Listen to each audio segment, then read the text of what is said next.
This week, UEFA has announced the first real sort of implementation of financial fair play, and UEFA have sort of shown the teeth of the new regulations by withholding the prize money payments of 23 clubs involved in UEFA competitions this season.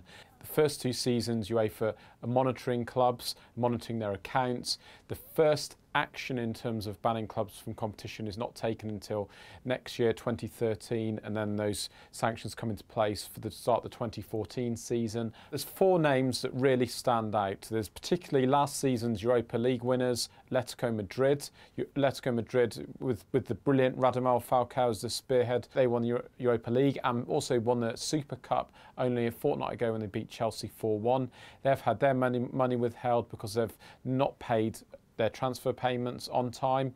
And also Malaga, who were taken over in a sort of blaze of publicity last year. Sporting Lisbon of Portugal, who famously reared and nurtured Cristiano Ronaldo, and 3 times Russian League winners Rubin Kazan. Those are the 4 big names of the 23 on the list. Clubs who failed to meet their have failed to break even or come very close to break even, they could be banned from European competition. And, you know, we're looking at sort of mega rich clubs like Paris Saint-Germain and Chelsea and Manchester City, particularly in the UK. If they do not come close to breaking even, there's sort of 5 million euros per year leeway, then they could be banned from European competition. That's where we're sort of heading towards in the future. A lot of people are very, very sceptical of actually UEFA enforcing their own rules they've put in place, because they don't think they'd be willing to, you know, go without the glamour of, you know, a Manchester City or the glamour of a Real Madrid, for example,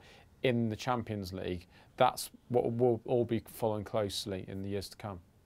Clubs like Manchester City and Chelsea have already begun to try and get their houses in order, but at the same time, they've still been spending big money on transfers and salaries on marquee players.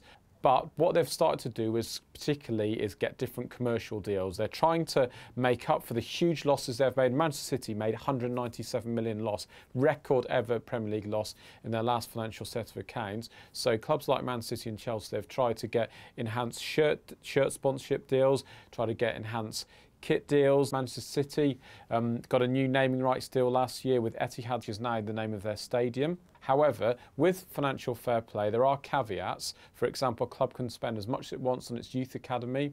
A club can spend as much as it wants on nurturing the stars of the future. So they can, and that doesn't count as part of investment for financial fair play. Look at a club like Arsenal, who are self-sustainable.